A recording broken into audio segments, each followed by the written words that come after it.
সুপ্রিয় দর্শক মণ্ডলী, আসসালামু আলাইকুম। চ্যানেলের বিশেষ আয়োজন এন্ডো মার্চ 2026-এ আপনাদের সবাইকে আমন্ত্রণ জানাচ্ছি। আমি ডাক্তার শারমিন আব্বাসী। আপনারা জানেন মার্চ এন্ডোমেট্রিওসিস অ্যাওয়ারনেস মান্থ। এই পুরো মাস জুড়েই কিন্তু আমরা এই বিষয়টি নিয়ে কাজ করছি এবং আপনাদের কাছে সকল তথ্য পৌঁছে দিতে চাচ্ছি। আমাদের এই আয়োজনে আমাদের সঙ্গে আছে ইনসেপ্টা ফার্মাসিউটিক্যালস। আমরা আজকে যে বিষয়টি নিয়ে কথা বলবো সেটি হচ্ছে এন্ডোমেট্রিওসিস ও বন্ধ্যাত্ব। এই বিষয় নিয়ে কথা বলার জন্য আমাদের সাথে স্টুডিওতে উপস্থিত আছেন দেশ বরেণ্য দুজন বন্ধ্যাত্ব বিশেষজ্ঞ। আমার সঙ্গে উপস্থিত আছেন অধ্যাপক রাশিদা বেগম। অধ্যাপক Rashida Begum chief consultant infertility care এবং রিসার্চ সেন্টার। আমাদের সঙ্গে আরও উপস্থিত আছেন অধ্যাপক মারুফ সিদ্দিকী। অধ্যাপক Maruf Siddiqui chief consultant Dhaka fertility centre. Endometriosis নিয়ে আমাদের আগের পর্বগুলোতে অনেক সাধারণ আলোচনা হয়েছে, সেখান থেকে অনেক উঠে এসেছে যে এন্ডোমেট্রিওসিস মানেই বন্ধ্যাত্ব হতে পারে। তাহলে এন্ডোমেট্রিওসিস যাদের আছে কত শতাংশ রোগী বন্ধ্যাত্বে ভোগেন এবং সবারই কি আসলে সন্তান ধারণের সমস্যা হয় কিনা? সবারই বন্ধ্যাত্ব হয় না, তবে 50% endometriotic patient suffers from infertility. যাদের এন্ডোমেট্রিওসিস আছে তাদের 50% যদি বন্ধ্যাত্ব হয় তাহলে সেটা একটা বিশাল অংশ কিন্তু। এবং আমাদের বন্ধ্যাত্বর যত পেশেন্ট আছে তার মধ্যে একটা সিগনিফিক্যান্ট সংখ্যকই কিন্তু এন্ডোমেট্রিওসিসের পাই। যে মহিলাদের যে সমস্ত কারণে বন্ধ্যাত্ব হয় তার একটা উল্লেখযোগ্য অংশ এন্ডোমেট্রিওসিস থেকে। কাজে এটা বন্ধ্যাত্বের জন্য খুব গুরুত্বপূর্ণ একটা বিষয়। কিন্তু সাধারণভাবে সন্তান ধারণ কি তাদের হবে না যাদের এন্ডোমেট্রিওসিস আছে, নাকি সেটা খুব কঠিন একটা পথ? এন্ডোমেট্রিওসিসে অনেকগুলো টাইপ আছে।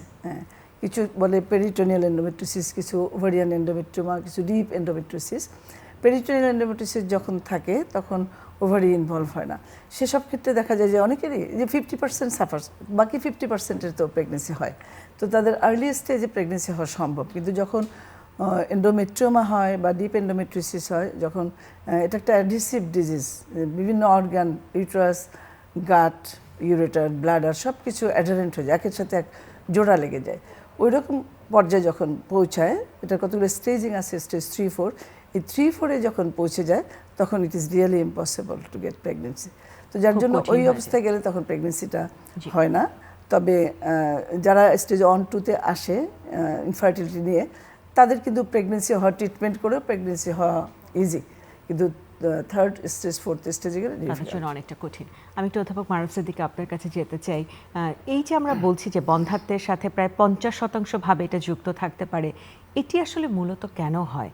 এবং অনেক তো মেয়েরা আছেন যাদের কিশোরী বয়সে এন্ডোমেট্রিওসিসের প্রক্রিয়াটি শুরু হয়ে যায়, তারাই আসলে পরবর্তীতে বন্ধ্যাত্ব সমস্যায় পড়ার জন্য কতটুকু ঝুঁকিতে থাকেন? সাধারণত সব ধরনের এন্ডোমেট্রিওসিসের মধ্যে সবচেয়ে কমন হচ্ছে ওভারিতে হওয়া, যেটাকে আমরা চকলেট সিস্ট বলে থাকি। প্রতিবার পিরিয়ডের সময় ব্লাডটা অ্যাকুমুলেটেড হচ্ছে এবং সিস্টের সাইজে বড় হচ্ছে।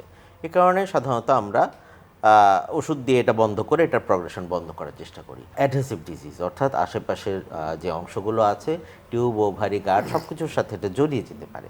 এখন জড়িয়ে গেলে যে প্রবলেমগুলো হয়, একটা হচ্ছে নর্মাল যে ওভাম পিক আপ, এর যে একটা নর্মাল টিউব ওভারিয়ান যে একটা রিলেশনশিপ থাকার কথা, এটা ডিস্টর্টেড হয়ে যায়, এটা ঠিকমতো থাকে না, ফলে ওভাম পিক আপে সমস্যা হয়। আর কি হতে পারে, কোনো সময় দেখা যায় টিউবগুলোতে প্রবলেম হয়, যদিও সেটা কম। কোনো সময় দেখা যায় যে কিছু এন্ডোক্রাইন মেডিয়েটার্স বা কিছু ফ্যাগোসাইটিক অ্যাক্টিভিটির কারণে, সাইটোকাইন বা অন্যান্য কারণে, কিছু বলে আমরা মলিকুলার লেভেলে এগুলো প্রবলেম হতে পারে। আরেকটা বড় সমস্যা কিন্তু এন্ডোমেট্রিওসিসে আস্তে আস্তে দেখা যাচ্ছে যে ডিম্বাণুর যে সংখ্যাটা এবং গুণগত মান উভয়ই কমতে থাকে। That is a major concern. হ্যাঁ, কারণ দেখা যায় যে তার ওভারি ড্যামেজ করছে, যত ডিজিজটা প্রগ্রেশন হচ্ছে আমাদের ডিম্বাণুর সংখ্যা কমে যাচ্ছে, তার থেকেও বড় কথা অনেক সময় গুণগত মান কমে যাচ্ছে। ফলে যে সংখ্যক আমরা ডিম্বাণু পাচ্ছি ওইটা দিয়েও কিন্তু পেশেন্টকে প্রেগনেন্ট করা নর্মাল প্রসেসে অথবা ইভেন এআরটিতেও ঝামেলা হয়ে যাচ্ছে। যাদের এন্ডোমেট্রিওসিস আছে তাদের কনজুগাল লাইফে তারা একটু ডিফিকাল্টি ফেস করেন, স্পেশালি সেক্সুয়াল অ্যাক্টের জায়গাটিতে। এটি কি সবারই হয় বা কাদের আসলে হয়, বা এটা ওভারকাম করার উপায়টা কি আছে? এই ব্যাপারটা কখন হয়? সাধারণত যাদের ডিসপ্যারোনিয়া হয় তারা বেশি ফিল করে। ডিসপ্যারোনিয়া মানে অর্থাৎ স্বামী স্ত্রী থাকার সময় তারা পেইন ফিল করছে। স্বাভাবিকভাবে অনেক এন্ডোমেট্রিওটিক পেশেন্টই বলে যে তাদের হাজব্যান্ডের সঙ্গে থাকার ইচ্ছাটা কমে গেছে। এখন ইচ্ছাটা কমে যাওয়ার একটা কারণ কিন্তু ওই মেয়েটি ব্যথা পাচ্ছে, ফলে তার তো এটা খুবই স্বাভাবিক। সেটা কি আর্লিতে থাকে নাকি একটু অ্যাডভান্স হলে হবে? এখানে কিন্তু একটা ইন্টারেস্টিং ব্যাপার, এন্ডোমেট্রিওসিসের সবসময় যে ডিজিজ স্টেজের উপরই সব ধরনের লক্ষণ কোরিলেট করবে ব্যাপারটা কিন্তু সেরকম না। অনেক সময় আমরা দেখি যে পেশেন্টের যে প্রবলেমগুলো থাকে, তার ক্রনিক পেলভিক পেইন বা মাসিকের সময় তীব্র ব্যথা, যেটাকে আমরা বলছি ডিসমেনোরিয়া, সেটা আছে, কিন্তু আল্ট্রাসাউন্ডে সিস্টার সাইজ এত বড় না। আবার অনেক সময় উল্টাভাবে দেখা যায় সিস্টার সাইজ বিশাল, কিন্তু সে হয়তো জানেই না, তার কমপ্লেনই নাই, তার খালি বাচ্চা হচ্ছে না। ফলে সবসময় এটা কোরিলেট করছেন। কিশোরী অবস্থায় ধরা পড়লো, তখন সে বন্ধ্যাত্বের রোগী হবে কিনা, পরিবার দ্রুত বিয়ে দিতে চায়, মানে একটা পারিবারিকভাবে কিন্তু একটা অন্যরকম কিন্তু ফ্রাস্ট্রেশন তৈরি হয়ে যায় বা বিষণ্ণতা, এটা একটা বিষয়। আর এটা হচ্ছে এন্ডোমেট্রিওসিস আমার আছে, আমি বন্ধ্যাত্বের দিকে যাচ্ছি কিনা, এটাই বা আমি কতদিন পরে বুঝতে পারবো বা কিভাবে বুঝতে পারবো? কিশোরী বলতে আমরা যদি 19 বছর বয়স পর্যন্ত ধরি, কিশোরী বয়সে ডায়াগনোসিস করাটা ডিফিকাল্ট। এন্ডোমেট্রিওসিস ডায়াগনোসিসে তুমি জানো যে প্রায় 10 থেকে 11 বছর সময় লেগে যেতে পারে, কারণ এদের যে কমপ্লেনটা থাকে তখন তারা বিভিন্ন কনসালটেন্টের কাছে যায়, যেমন গাইনোকোলজিস্টের কাছে যায়, মেডিসিন স্পেশালিস্টের কাছে যায়, সার্জারির লোকদের কাছে যায়। কখনোই এটা এভিডেন্ট হয় না যে সে একটা এন্ডোমেট্রিওসিসের patient until and unless there is endometrioma. আলট্রাসোনোগ্রাফিতে যদি চকলেট সিস্ট হিসাবে ধরা না পড়ে, ততক্ষণে কিন্তু সে যে একটা এন্ডোমেট্রিওসিসের পোটেনশিয়াল ক্যান্ডিডেট বা এন্ডোমেট্রিওসিসে সাফার করছে সেটা কিন্তু বোঝা যায় না। এখন ওই পর্যন্ত বোঝা যাচ্ছে না দেখে তারা অ্যাপ্রোপ্রিয়েট ট্রিটমেন্টটা পাচ্ছে না। অ্যাপ্রোপ্রিয়েট ট্রিটমেন্ট হলো এন্ডোমেট্রিওসিস যাতে প্রোগ্রেস না করে সেজন্য যে মিনিস্ট্রেশন অফ করে রাখা। মিনিস্ট্রেশন, কারণ ওভারিয়ান ফাংশন থেকে এটা প্রোগ্রেস হতে থাকে। মিনিস্ট্রেশন অফ করে যে রাখবে কোন বেসিসে, তাহলে যদি একটা এন্ডোমেট্রিওমা থাকে তখন হয়তো সেটা করবে। এখন ধরো এন্ডোমেট্রিওমাই আমি ডায়াগনোসিস করলাম, একটা 16 বছরের মেয়ে, তার বড় বড় এন্ডোমেট্রিওমা দেখা গেছে। সেক্ষেত্রে যে প্রাইমারি কনসালটেন্ট গাইনোকোলজিস্টের কাছে যখন যাবে, তার কিন্তু খুবই কেয়ারফুল এটা হ্যান্ডেল করতে হবে।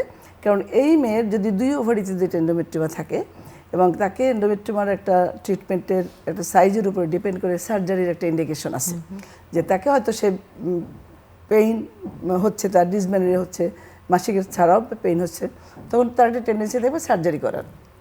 যখন এই বাহিলাটা বা 2 ওভারিতে যখন সিস্ট হয় এবং যদি সার্জারি করে, তাহলে ডেফিনেটলি সেই মেয়ে একটা ইনফার্টিলিটির পেশেন্ট হয়ে যাবে, কারণ তার ডিমান্ডের ক্ষমতাটা কমবে বা এএমএইচ লেভেলটা সেই জন্য আমাদের উচিত হবে যে কিন্তু যার সার্জারি হয়নি, শুধু ডিজিজ প্রক্রিয়ার জন্য কি এএমএইচ বা ডিমান্ডের ক্ষমতা কমতে পারে? শুধু ডিজিজ প্রক্রিয়ার জন্য কমে যায়।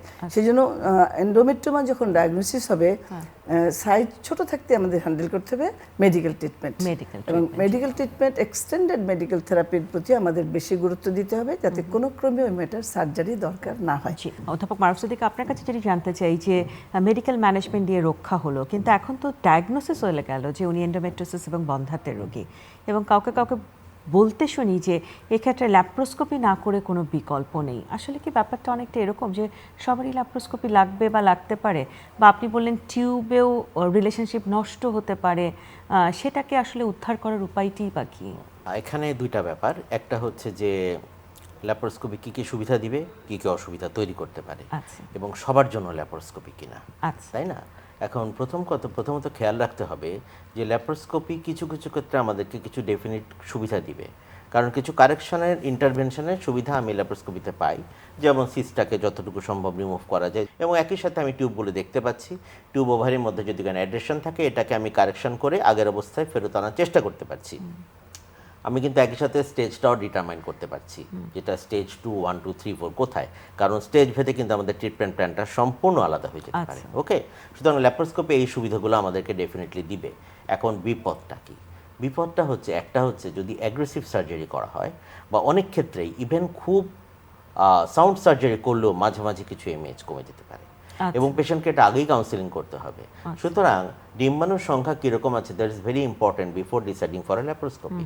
যদি আমি মনে করি যে পেশেন্টটা এখনই আইভিএফে যেতে পারছে না বা অন্য কিছু করতে পারছে না, তার দীর্ঘদিনের ইনফার্টিলিটি হিস্ট্রি আছে, তার এএমএইচ লেভেল ভালো, সেক্ষেত্রে এখনও ল্যাপারোস্কোপির কিছু রোল কিন্তু আছে। ওনার অপারেশনের আগে হয়তো এমএইচ লেভেল ভালো ছিল 3, 3.5, অপারেশনের পরে এটা 1-এরও নিচে নেমে গেছে, এমন এভিডেন্স নিয়েও আসেন এবং খুব মন খারাপ করেন। এটার ব্যাখ্যা কিভাবে সম্ভব? ব্যাখ্যাটা দুই ধরনের, একটা হচ্ছে অ্যাগ্রেসিভ সার্জারি করলে অনেক সময় কমতে পারে। হ্যাঁ, এগেইন খেয়াল করতে হবে যে এএমএইচ লেভেল বা অন্যান্য যে মার্কারগুলো আছে, এএফসি বা অন্য কিছু, সেগুলো আমাদেরকে হেল্প করবে যে কারেন্ট ওভারিয়ান রিজার্ভ ডিটারমাইন করার জন্য। কিন্তু কত দ্রুত এটা প্রগ্রেস করবে এটা বোঝার জন্য কোনো মার্কার কিন্তু আমরা জানি না। এখন একটা হতে পারে অ্যাগ্রেসিভ সার্জারির কারণে এটা কমে গেছে কিনা, অথবা এমনও হতে পারে আমরা অনেক এন্ডোমেট্রিওস পেশেন্টকে পাই, হয়তো তাকে আমরা একটা আইভিএফ এর ডিসিশন দিয়েছি, এমএইচ কমে 1 বা 0.9 হয়ে গেছে, সে 3-4 মাস 6 মাস দেরি করেছে হয়তো অর্থনৈতিক প্রস্তুতির জন্য, আসার পরে দেখা গেল তার এমএইচ অলরেডি তখন 0.4 কমে 0.5 গেছে। হয়ে আচ্ছা, অনেক রোগীদেরই মনের কষ্টের জায়গা যে 6 মাস আগে সার্জারি করেছি, আবারও দুপাশের ওভারিতে সিস্ট চলে এসেছে। এটি আসলে কেন হয় বা এটি আসতে পারে কিনা? এন্ডোমেট্রিওসিস একটা রেকারেন্ট ডিজিজ। আমরা জানি যে আজকে যদি আমি সিস্টেক্টমি করি, সেইখানেই যে হবে তা না, তার নতুন আরেকটা সিস্ট হতে পারে, কারণ তার যে ডিজিজ প্রসেস যেটা, সেটা তো আমি কিছু করতে পারি নাই। আচ্ছা, আমি একটা এন্ডোমেট্রিওমা হলো, সেটাকে রিমুভ করলাম, কিন্তু তার আরেকটা এন্ডোমেট্রিওমা হতেই পারে। তো যার জন্য সার্জারির নিয়ম হলো, যদি কোনো মহিলার বাচ্চা থাকে, ফ্যামিলি কমপ্লিট থাকে, তাকে সার্জারির পরে অবশ্যই তাকে একটা সাপ্রেসিভ থেরাপিতে রাখতে হবে, যাতে আর কোনো সিস্ট না হয়। যেমন মেডিকেল ট্রিটমেন্ট, এটা মাস্ট, মেডিকেল ট্রিটমেন্ট দিতেই হবে, যদি না দেয় যিনি তাহলে আবার বন্ধাত্বে হবে। ভুগছেন, ঠিক সার্জারির কত মাস পর তিনি বাচ্চা নেওয়া শুরু করবেন? আর যে বাচ্চা চায়, এখন যেহেতু এন্ডোমেট্রিওসিসটা এত বেশি হচ্ছে এবং এমএইচ কমে যায়, যেটা বললো, শুধুমাত্র এন্ডোমেট্রিওমা প্রেজেন্সের জন্য এমএইচ কমে যায়, কাজেই তাদের সার্জারি পরে আরও কমে। ডেফিনেটলি যত মেট্রিকুলাস সার্জারি আমি করি না কেন, একটু না হলেও কমবে। কমবেই, এটা মাস্ট। যার জন্য সার্জারির আগে এমএস কত ছিল সেটা দেখে আমরা সার্জারিতে যাব নাকি তাকে সরাসরি আইভিএফে যাব, সেটাও ডিটারমিন করা হয়। এখন যদি বাচ্চা চায়, তাদেরকে এখন আমরা যেটা বলি যে সার্জারি পরে ইমিডিয়েটলি তাকে ইন্ডাকশন দেব, আচ্ছা, তারপরে না হলে আইওয়াই, না হলে আইভিএফ। উইদিন 18 মান্থস তাকে বাচ্চা দিতে হবে, দিস ইজ দ্য রুল। সমস্যা হলো যে এটাই সব পেশেন্ট ফলো করে না, কারণ যে স্টেপিংগুলো ট্রিটমেন্টের সব তারা হয়তো ফলো করে না, যার জন্য আবার সিস্ট রিকার করে। অনেক রোগীরাই জানতে চান ওভুলেশন ইন্ডাকশন দিলে কয় মাস দেবেন, তারপরে আইইউআই করলে কয়টা সাইকেল করবেন, এবং আইভিএফ করলে আসলে যদি কারো সামর্থ্য থাকে তাহলে এই দুটো জায়গাকে স্কিপ করে প্রথমেই আইভিএফে চলে গেলে ভালো হবে কিনা, এই তিনটা জায়গা যদি একটু ফোকাস করেন। এটা কিন্তু পেশেন্ট টু পেশেন্ট ডিফার করবে। হ্যাঁ, ধরলাম যে পেশেন্টকে আমি অলরেডি ল্যাপারোস্কোপি করেছি, সেই পেশেন্টের একটা সুবিধা কি, যে আমি কিন্তু তার পেলভিস দেখেছি, আমি তার স্টেজিং সম্বন্ধে জানি, এই পেশেন্টটা প্ল্যান করা আমার জন্য সুবিধা। কিন্তু যাকে ল্যাপারোস্কোপি করা হয়নি, তাদেরকে কিন্তু আবার আমরা কেবলমাত্র স্ক্যান এবং হয়তো একটা হিস্টোরো বা অন্য কোনো উপায়ে টিউবাল অ্যাসপেন্টের উপরে সিদ্ধান্ত দিচ্ছি। যখন ল্যাপারোস্কোপি করার পরে দেখা যায় এটা স্টেজ 1-2-তে পড়েছে এবং এমএইচ গুড, তাহলে কিছুদিন ইন্ডাকশন দেওয়া যেতে পারে। কত সাইকেল আইইউআই নিয়ে অপেক্ষা করা যাবে? 3 সাইকেল। আচ্ছা, সো যাদের এমএইচ কম আছে, যদি পেলভিস ভালো থাকে বা কারেকশন করা যায়, ব্যক্তিগতভাবে আমি যেটা প্র্যাকটিস করি যে আমি 3 সাইকেল আইইউআই পরে আমি পেশেন্টকে এনকারেজ করি আইভিএফে চলে যাওয়ার জন্য। এখানে কিন্তু একটা ব্যাপার খেয়াল রাখতে হবে যে এখন অনেক পেশেন্টই কিন্তু বুঝতে পারে জিনিসটা, ফলে affordability is obviously a question for determining the planning. Patient যদি অ্যাফোর্ড করতে পারে, তাহলে বেটার টু স্কিপ ল্যাপারোস্কোপি এবং আইভিএফে যাওয়া বেটার হবে। আচ্ছা, এটা কোনো কোনো ক্ষেত্রে, specially the MH is low, হ্যাঁ, তখন please don't proceed for laparoscopy, সরাসরি আইভিএফ এ গেলে তার আউটকাম ভালো কিন্তু থাকবে। রোগীরা অনেকে ভয় পান, তারা ভাবেন আইভিএফ এর আপনি যে ড্রাগসটা দিবেন তাতে করে সিস্ট বড় হয়ে যাবে কিনা কিংবা ডিজিজ প্রক্রিয়া বাড়বে কিনা, এই ভয় কিভাবে দূর করব? না, এই ভয় তো আসলে ফ্র্যাঙ্কলি স্পিকিং ল্যাপারোস্কোপিতে আরো বেশি, কারণ ল্যাপারোস্কোপিতে রিকারেন্স রেট কিন্তু আরো অনেক বেশি। আইভিএফ আমরা যে স্টিমুলেশন দিই, ওটাতে সিস্ট যে পরিমাণ বড় হবে সেটা আমরা ম্যানেজ করতে পারবো, আমরা মেডিকেল ম্যানেজমেন্ট বা জিএনআর চ্যানেল দিয়ে ম্যানেজ করতে পারবো, ওই দিকটা আমার মনে হয় তেমন ভয় থাকবে না। আর কোনো কি আধুনিক পদ্ধতি আছে চিকিৎসা? যেমন অনেক সময় এন্ডোমেট্রিওসিসের সাথে অ্যাডেনোমায়োসিস দেখি, আমি যেটা দেখেছি যে বাংলাদেশে আপনি অ্যাবলেশন থেরাপি একটা শুরু করেছেন, এগুলো বন্ধাত্বের ক্ষেত্রে কেমন ইফেক্টিভ হচ্ছে আমাদের রোগীদের জন্য? ওভারিতে ডিম্বাণু কমে গেলেও আমি যদি একটা দুটো এগো পাই তাহলে প্রেগনেন্সি সম্ভব, কিন্তু এডেনোমায়োসিস যদি ইউটারাইন লাইনিং ড্যামেজ করে দেয় তাহলে প্রেগনেন্সি হওয়া সম্ভব না, কারণ বাচ্চা তো ইউটারাসে বসতে হবে। আমি হয়তো আইভিএফ করে এমব্রাই তৈরি করলাম, কিন্তু এন্ডোমেট্রিয়াম কাজ করছে না। কাজে এডেনোমায়োসিসও যদি টের পাওয়া যায়, যখনই সনোলজিস্টরা কিন্তু এটা বলে যে there is endometriotic focus posteriorly anteriorly, তখন থেকে কিন্তু পেশেন্টকে সতর্ক হতে হবে যে এটা যেন না বাড়ে। যদি এটা বেড়ে বড় হয়ে যায় এবং ডিফিউজ এডেনোমায়োসিস যখন হয়, তখন রিয়েলি ইট ইজ ইম্পসিবল, তখন তাকে ওই ইউটারাস ঠিক করা। কাজে ফোকাল এডেনোমা যখন থাকে তখন আগে আমরা সার্জারি করতাম, এখন অ্যাবলেশন থেরাপি দিলে হয় কি, এটা মিনিমালি ইনভেসিভ। হ্যাঁ, অত সার্জারি তো তোমাকে ল্যাপারোস্কোপি বা ল্যাপারোটমি যেটাই করে ইউটারাসকে কাটতে হয়, এখানে ইউটারাসে কাটা ছাড়া থাকবে না, রের মাধ্যমে, হিটের মাধ্যমে এটাকে কোয়াগুলেট করে দেওয়া হয় কি। তো এর ডেফিনেটলি প্রগনোসিস ভালো, কারণ খুব ছোট অবস্থায় করতে পারলে, ছোট মানে not less than 3 centimetre, 3 centimetre বড় হতে হবে, বাট লেস দেন 10 সেন্টিমিটার 10 সেন্টিমিটারের উপরে যখন যায় সেটা তখন অ্যাবলেশন খুব একটা বুঝতে পেরেছি কাজ আমি। করে না। জি। যদি কারো বাইলেটারাল সিস্ট থাকে এবং এমএস থাকে 1 ডেফিনেটলি আইভিএফ, কোনো কথা নেই, তার ফার্স্ট চয়েস হলো আইভিএফ। আচ্ছা, তাহলে আইভিএফ হবে, তারপরে সার্জারিতে যাবে, কারণ ওর তো পেইন হচ্ছে, পেইনটাও তো আমাদেরকে কমাতে হবে যদি প্রয়োজন হয়। এটা হ্যাঁ যদি প্রয়োজন হয়, হ্যাঁ। কিন্তু তবে একটা জায়গায় আছে, আপনি যখন আইভিএফ দেন, আপনি যখন বলেন যে এএমএইচ লেভেল লো, ডিম্বাণুর ক্ষমতা কম, একটু দেশ ত্যাগের সম্ভাবনা থাকে, ভাবে যে ওই ট্রিটমেন্ট এই দেশে কতটুকু ভালো হবে। এইখানে আমাদের ক্যাপাসিটির জায়গাটা একটু ক্লিয়ার করতে চাই সাধারণ দর্শকদের কাছে, যে বাংলাদেশ আসলে কতটুকু পর্যন্ত চিকিৎসা দিতে পারে, আর ওভারি রিজার্ভ অনেক কমে গেলে ডোনেশনের একটা পার্টও থাকে, সেই জায়গাগুলো যদি একটু পরিষ্কার করতেন। কোনো কোনো ক্ষেত্রে আইভিএফ এর পরও আমরা ল্যাপারোস্কোপি করে থাকি। আবার সাধারণত ইউজুয়ালি আমরা এটা অ্যাভয়েড করতে চেষ্টা করি রিসেন্ট রেজিম অনুযায়ী। কেবলমাত্র আমরা যদি মনে করি যে পিক আপের সময় সমস্যা হতে পারে অথবা তার অনেক পেইন হচ্ছে, সেক্ষেত্রে ল্যাপারোস্কোপি একটা রোল থাকতে পারে বিফোর আইভিএফ। আচ্ছা, আর যে করাটা লো ওভারিয়ান রিজার্ভ কিন্তু এন্ডোমেট্রিয়াসে খুব কমন, এটাকে বাইপাস করা কিন্তু নিয়ারলি ইম্পসিবল। হ্যাঁ, এবং আরেকটা বিপদ হচ্ছে যে সংখ্যক ডিম্বাণু তার আছে এটারও তো কোয়ালিটি সবসময় ভালো থাকে না। আমরা যা পাচ্ছি, যে পরিমাণ পিক আপ করছি, সে তার তুলনায় এমব্রাও কম হচ্ছে, বিকজ ওভারিয়ান ওসাইট কোয়ালিটি হয়তো খারাপ হয়ে গেছে। এখন এইটাকে বাইপাস করার একটা উপায় হচ্ছে donation, egg donation. But unfortunately egg donation তো আমাদের দেশে আমরা রিলিজিয়াস এবং সোশ্যাল কারণে আমরা করি না। ফলে যেসব দেশে সুবিধা আছে সেসব দেশে পেশেন্টরা যদি চায় এগ ডোনেশনে, তাহলে তাদের ডেফিনিট সুবিধা তারা নিতে পারবে এবং প্রেগন্যান্সি রেট বাড়বে। কিন্তু আমাদের দেশে এই সুবিধাটা বর্তমানে নেই এবং বেশিরভাগ দেশে ইনফ্যাক্ট এগ ডোনেশন করা হয় না। তখন তাদের ওই লো এমএইচ দিয়েই তাদেরকে যেভাবে সম্ভব এক্সপিডিয়েট করে, অনেক সময় দেখা যায় যে এনাফ এমব্রা পাওয়া যাচ্ছে না, তাদেরকে repeated pick up, double pick up করে 2-3 বার করে কিছু এমব্রা অ্যাকুমুলেট করে তারপরে ট্রান্সফার করে, কোনো সময় অ্যাডেনোমামা থাকলে চ্যানেলক দিয়ে দরকার হলে হিস্টোস্কোপি করে তারপরে এটাকে ট্রান্সফার করে আমাদেরকে প্রেগন্যান্সি রেটটা বাড়ানোর চেষ্টা করি। আচ্ছা, ম্যাডামের কাছে একটু জানতে চাই যে আপনারা এগ কোয়ালিটি নিয়ে বললেন, ঠিক তেমনি এমব্রায়ো কোয়ালিটির ব্যাপারেও কি এন্ডোমেট্রিওসিস একটু আলাদা কিছু আসতে পারে, যে যা চাচ্ছেন সেরকম হয়তো মিলছে না? এগ যদি ভালো থাকে এমব্রায়ো ভালো হবে, এগ ভালো না থাকলে অনেক সময় ফার্টিলাইজেশনও হয় না, আর যদি হয় কোয়ালিটি অফ এমব্রায়ো ভালো হয় না। তো আলটিমেটলি যেটা, আমরা তো কোয়ালিটি অফ এমব্রায়ো সব ক্ষেত্রেই দেখা হয়, শুধু যে এন্ডোমেট্রিওসিস তা না, যে এটা মরফোলজিক্যাল টেস্ট করিয়ে সাধারণত দেখা হয়। আর কিছু মলিকুলার লেভেলের টেস্ট আছে যেটা পিজিটি বা পিজিটি বলে, সেটা তো সবসময় করা সম্ভব হয় না। এন্ডোমেট্রিওসিসের বেলায় খুব একটা তথ্য দিবে না, ক্রোমোজোমাল ডিফেক্ট যদি থাকে হয়তো সেটা করবে। কাজেই মরফোলজিক্যালি গুড কোয়ালিটি এমব্রায়ো হলে সেটাই ট্রান্সফার করা হয়। স্যারের কাছে যেটা জানতে চাই, একদম শেষ দিকে আছি, আইভিএফ এর সাকসেস রেটের জায়গাটায় এন্ডোমেট্রিওসিস থাকলেই সেটা সাধারণ থেকে একটু কমে যাবে, এটি কি সকল ক্ষেত্রেই সত্যি কিনা, নাকি এটি সাধারণ সফলতার কাছাকাছি থাকতে পারে? ব্যাপারটা একটু জটিল। যেমন কোনো ক্ষেত্রে আইভিএফই কিন্তু একমাত্র ওয়ে থাকে মেয়েটাকে প্রেগনেন্ট করার, হ্যাঁ, স্পেশালি স্টেজ 3 স্টেজ 4 আমরা তার কিন্তু কোনো অপশন নাই।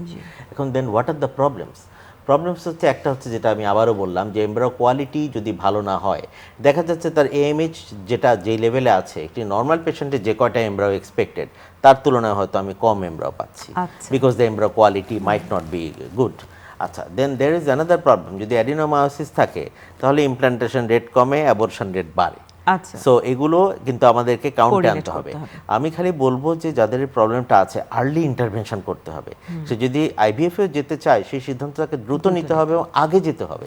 বেশিরভাগ পেশেন্ট যে ভুলটা করে, অনেক দিন দেরি করে ওভারিয়ান রিজার্ভ যখন কমে যায় তখন কিন্তু সে যেখানেই যাক না কেন, unless there is oocyte donation, সেটা অন্য কথা, তার সম্ভাবনা কিন্তু আসলেই কমে যাচ্ছে। ফলে সে ব্যাপারে সতর্ক আছি সাধারণ দর্শকদের জন্য যারা ভয় পায় বন্ধ্যাত্ব এবং এন্ডোমেট্রিওসিস, এক লাইনে আপনার টেক হোম মেসেজ কি থাকবে? আমার টেক হোম মেসেজ থাকবে, এন্ডোমেট্রিওসিস খুব সুবিধার অসুখ না। আমরা ইনফার্টিলিটিতে যতগুলো প্রবলেম, এটাকে আমরা একটু সতর্ক থাকি এবং ভয় পাই।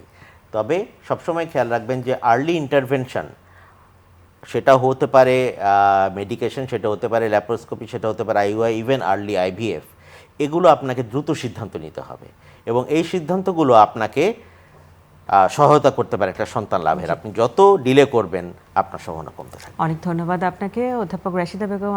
আপনাকে বলা হয় যে বাংলাদেশে বন্ধ্যাত্ব চিকিৎসার একজন আলোকবর্তিতা। সব খারাপ জিনিসগুলো ঘুরে ঘুরে আপনার কাছে শেষ ভরসার জন্য আসে। ঠিক শেষ ভরসার দুটো সুখকর কথা আপনি রোগীদের জন্য বলবেন এবং তারপর আজকের আয়োজনটি শেষ করব। কিছু ডিফিকাল্ট কেস থাকে যে আসলে বাচ্চা হওয়া একেবারেই অসম্ভব যদি হয়, যেটা বুঝতে পারি যে তার বাচ্চা হওয়া সম্ভব না, তো তাদেরকে তো মেসেজটা দিয়ে দেয়, যদিও দেওয়াটা খুব টাফ, তারপরেও তো দিতে হয়। কিন্তু সম্ভাবনা আছে, খুব ক্ষীণ। তারপরে তাদেরকে নিয়ে যখন চেষ্টা করি, তাদেরকে বলি যে আপনার সম্ভাবনা আছে, তবে পার্সেন্টেজ ইজ ভেরি লো। ধরো কিছু কিছু ক্ষেত্রে যে 100 জন মহিলা যদি ট্রাই করে, হয়তো 10% মহিলাদের হবে, কিন্তু যেই 10%-এর হবে তারা চেষ্টা না করলে তো হতো না। কাজেই আমি এটা লটারির টিকিটের সাথে তুলনা করি, যে লটারির প্রাইস যদি পেতে চাই তাহলে লটারির টিকিটটা আমাকে কিনতে হবে। কাজেই বাচ্চা যদি চাই তাহলে আমাকে চেষ্টা করতে হবে এই বাস্তবতা নিয়ে যে সকলের বাচ্চা হবে না, ডিফিকাল্ট কেসগুলো খুব অল্প সংখ্যকেরই বাচ্চা হয়, কিন্তু চেষ্টা ছাড়া তো হবে না। তবে হতাশ হওয়ার কিছু নাই। সবশেষ কথা, আল্লাহ যদি তার কপালে বাচ্চা লিখে রাখে, সেটা এই চিকিৎসার মাধ্যমে হবে, অথবা চিকিৎসা ছাড়াও অনেকে হয়তো দেখা গেলো যে আইভিএফ করলে হলো না, পরের মাসে স্পন্টেনিয়াস প্রেগনেন্সি হয়ে গেল। কাজে বাচ্চা আল্লাহ তার কপালে লিখে রাখলে এর কোনো না কোনো পদ্ধতির মাধ্যমে তার হবে, চেষ্টাটা করতে হবে, এবং যত আর্লি চেষ্টা করবে তত শুভ। অনেক ধন্যবাদ অধ্যাপক রাশিদা বেগম এবং অধ্যাপক মারুফ সিদ্দিকী। বাংলাদেশের বন্ধ্যাত্ব রোগীদের চিকিৎসায় আপনারা যে অনবদ্য অবদান বাংলাদেশে রাখছেন, চ্যানেলের পক্ষ থেকে আপনাদেরকে জানাই কৃতজ্ঞতা এবং সম্মান। প্রিয় দর্শক, এই ছিল একটু জটিল কিন্তু আপনাদের অত্যন্ত প্রয়োজনীয় একটি বিষয়, যে এন্ডোমেট্রিওসিস এবং বন্ধ্যাত্ব। এবং আমি জানি যে বন্ধ্যাত্বের অনেক রোগীরাই আসলে এই আয়োজনটি দেখবেন এবং উপকৃত হবেন। তবে এন্ডোমেট্রিওসিস থাকলে যারা বন্ধ্যাত্ব সমস্যায় ভুগছেন তাদের জন্য যে তথ্যটি থাকছে সেটি হচ্ছে যত দ্রুত সম্ভব সন্তান নেওয়ার প্রক্রিয়াটি আসলে আমাদেরকে শুরু করতে হবে। ক্যারিয়ারের কাজ আমাদের থাকবে, পারিবারিক জটিলতা থাকবে, কিন্তু তার মধ্য থেকেও সন্তান ধারণের প্রক্রিয়াটাও কিন্তু জীবনের জন্য অত্যন্ত গুরুত্বপূর্ণ। সবাই সুস্থ থাকুন, ভালো থাকুন।